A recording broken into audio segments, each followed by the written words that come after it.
Hello everyone, it's me Mishra sir. आज हम class 5 science chapter 10 soil erosion and conservation के विषय में पढ़ेंगे।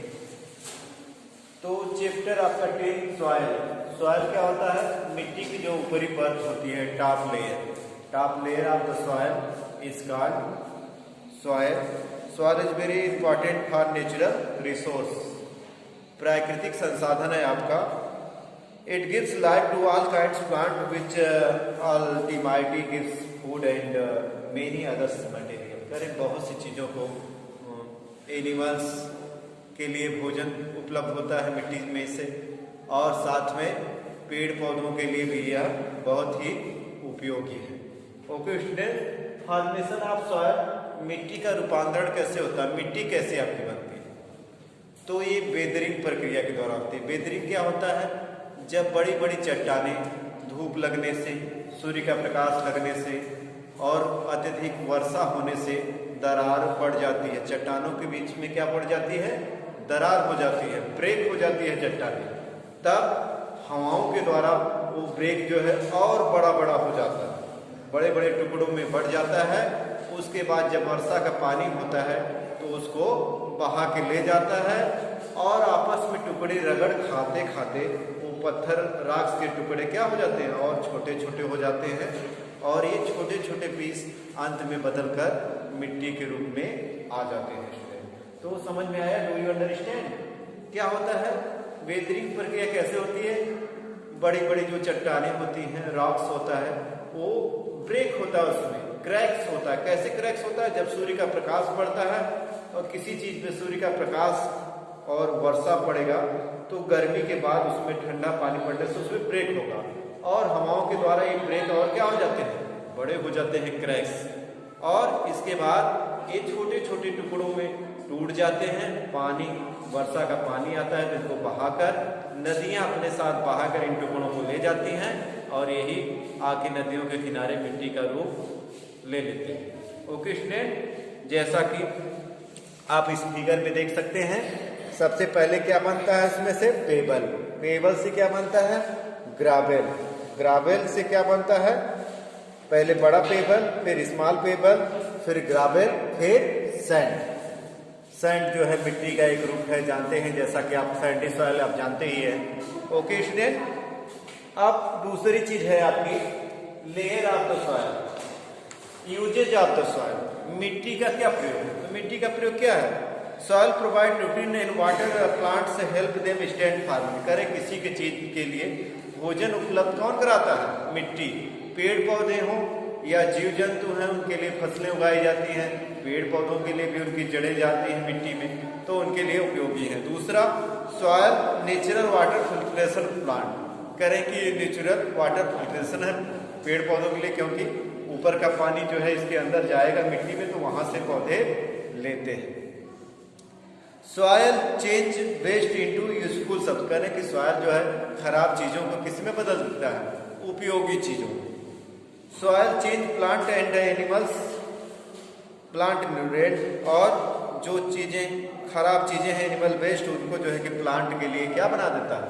उपयोगी चीज बना देता है। It provide shelter different kinds of animal. ये बहुत से लोगों के रहने का स्थान है। ओके स्टूडेंट, ये यूज हो गए। Layer of soil. Layer of soil के लिए आप इस फिगर को जो है बुक में आप देख सकते हैं, इस फिगर को आप। तो पहला आपका क्या है? ह्यूमस। दूसरा टॉप सॉइल। तीसरा सब सॉइल। चौथा ब्रेक रॉक्स और अनब्रोकन रॉक्स। ये चीजें आपकी जो है लेयर ऑफ द सॉइल में। तो पहला क्या है? ह्यूमस। जो मिट्टी में जो उपजाऊपन होता है उसको किसी मिट्टी का क्या कहते हैं? ह्यूमस। ह्यूमस की मात्रा सड़े गले पदार्थों की मात्रा जिस मिट्टी में ज्यादा होती है, इसीलिए खेतों में जैविक खाद डालने के लिए कहा जाता है, क्योंकि उसमें ह्यूमस की मात्रा ज्यादा होती है, और उसको जब वो जैविक खाद जाती है खेतों में तो मिट्टी को क्या बना देती है? उपजाऊ बना देती है। तो top layer called is subsoil. Top layer below is called sublet, is the light colour in the seeping waters from the top soil bring minerals to the layers. Roots of the trees grow into this layer. तो इस top soil में जो है कि आपकी layers जो जितने पेड़ की जो है पौधों की जड़ें होती है उसमें विकास करती हैं। The third layer of consist of broken rocks from parent material. Parent material is the basic rocks type from which rest the soil is formed. The fourth layer consists of the unbroken non-porous rock. Underground water is collected on the top of the soil, non-porous rocks. Okay, ये चार आपकी layer हो गई student, figure में जैसा अभी हम आपको दिखाएं। इसके बाद सॉइल इरोजन। सॉइल इरोजन यानी मिट्टी का अपरदन यानी मिट्टी का कटाव। तो मिट्टी का कटाव कैसे होता है? सबसे प्रमुख कटाव तो रेन होता है, वर्षा के पानी के द्वारा जो है मिट्टी का कटाव होता है। तो क्या क्या कारण होते हैं? Water, wind, overgrazing and deforestation. ये चार प्रक्रिया के द्वारा सॉइल इरोजन क्या होता है? इंक्रीज होता है, बढ़ जाता है। सॉइल इरोजन क्या होता है? अगर पानी ज्यादा कहीं होगा, पेड़ पौधे नहीं रहेंगे तो मिट्टी बहेगी। तो पहला कटाव हुआ सॉइल इरोजन हुआ वाटर से।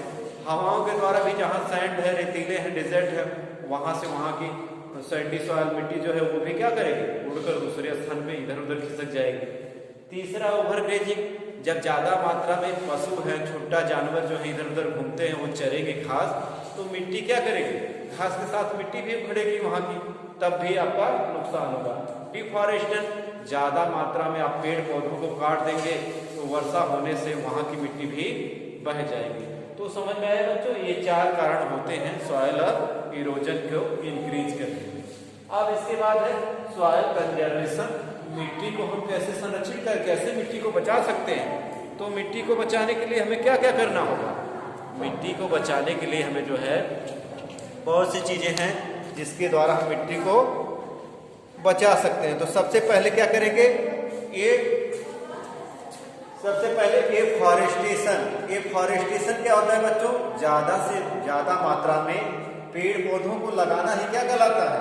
एफॉरेस्टेशन या वृक्षारोपण इसको कहते हैं। ज्यादा से ज्यादा मात्रा में पेड़ पौधे लगाएंगे तो मिट्टी का कटाव कम होगा। कवर क्रॉप्स, कुछ फसलें ऐसी होती हैं जो मिट्टी के कटाव को रोकती हैं। इस तरह की there is a time gap between the crop season during the period remains crops wind water and sun which result the soil erosion therefore grow cotton like। तो वेजिटेबल और कौन कौन सी इसमें है? पीज है, ग्राउंडनट है, बेन्स है एंड ग्रेप। ये इस तरह की फसल होती है जो मिट्टी के कटाव को रोकती है। इसके बाद आपका है टेरेस फार्मिंग, सीढ़ी नुमा खेती। ये पहाड़ी भागों पर सीढ़ी नुमा खेती की जाती है, टेरेस फार्मिंग। इसमें जो है फसलें उगाई जाती हैं। जब इस तरह किया जाता है तो उसमें ढाल की तरह बन जाता है, सीढ़ी बना बना कर खेती करते हैं, जिससे ऊपर से बरसात जब होती है तेजी से तो मिट्टी का कटाव पहाड़ियों पे से कम होता है बच्चों। इसके बाद है building Burns.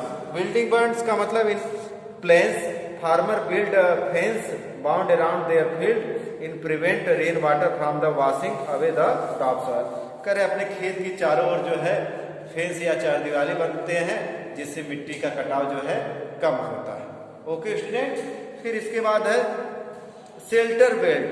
The cover of the plant trees around the field shows down the speed of wind and water and दस चेक द सॉइल। तो इस तरह का हम प्रक्रिया अपनाते हैं जिससे कि सॉइल इरोजन आपका रुकता है। और लास्ट में आपका है बच्चों इम्बैंकमेंट। इम्बैंकमेंट का मतलब big strong structural cord embanked along the banks of river can protect field from the floods.